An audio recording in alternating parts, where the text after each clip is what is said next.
Finally, it's time for the students of your asynchronous course to demonstrate what they have learned. And, if they have prepared well, they get it right? Well, no. But that's okay. We can design around this and turn the demonstration into a learning opportunity instead of a test. Hi everyone, and welcome to In-House Remote Learning, a channel dedicated to presenting a way to design and implement an asynchronous communication learning environment. My name is Wilhelm Lindholm, and in this video we will look at the demonstration phase of the group projects. First, we will look over the structure of this phase.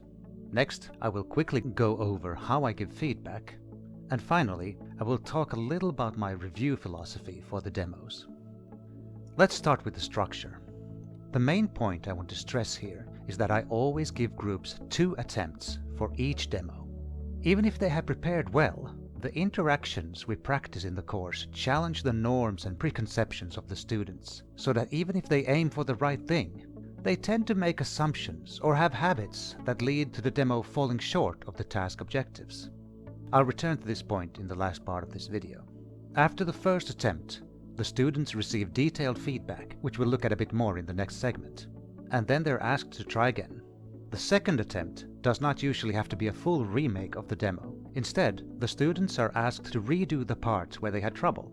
Once this attempt is submitted, the group gets feedback on how they managed to improve, and then the demo is done. I generally limit submissions to 2 attempts, as more than that often leads to significantly diminishing returns.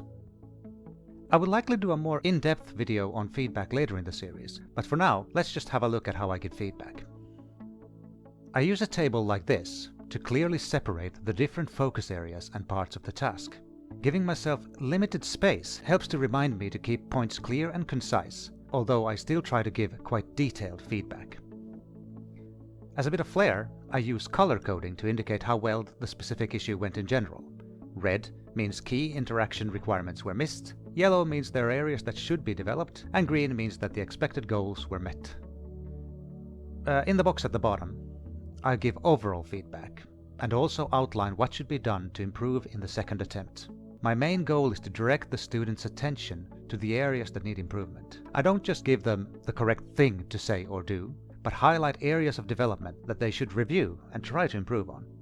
So much for how I provide feedback. Before we close for today, I still want to say a few words about my general review philosophy.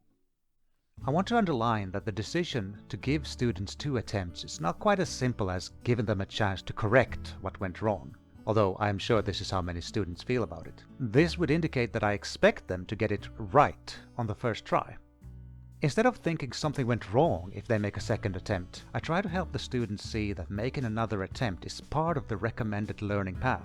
This is because the main idea of the first attempt is to create a snapshot of the group's current understanding and performance level, and detect where the group should focus on improving.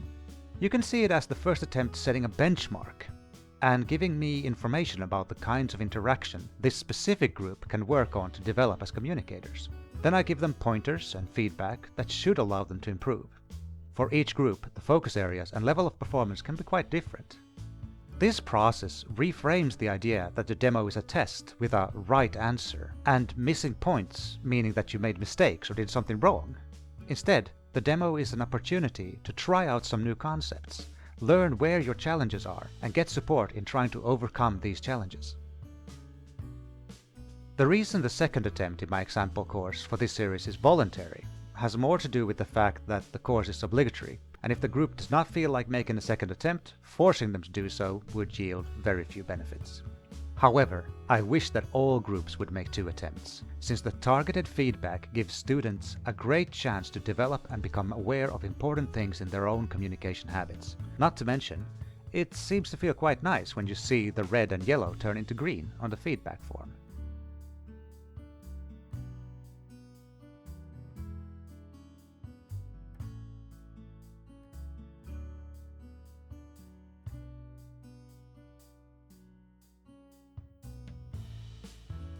That brings us to the end of this video.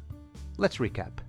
The demonstration phase is structured so that students first make one performance, receive feedback, and are then invited to try to improve in the areas that still need development. The feedback is concise but detailed, aiming to help the students become aware of the key issues their group seems to be facing in the project. The aim is not to give directives on what the correct thing to do is, but to highlight areas that students should review and focus on.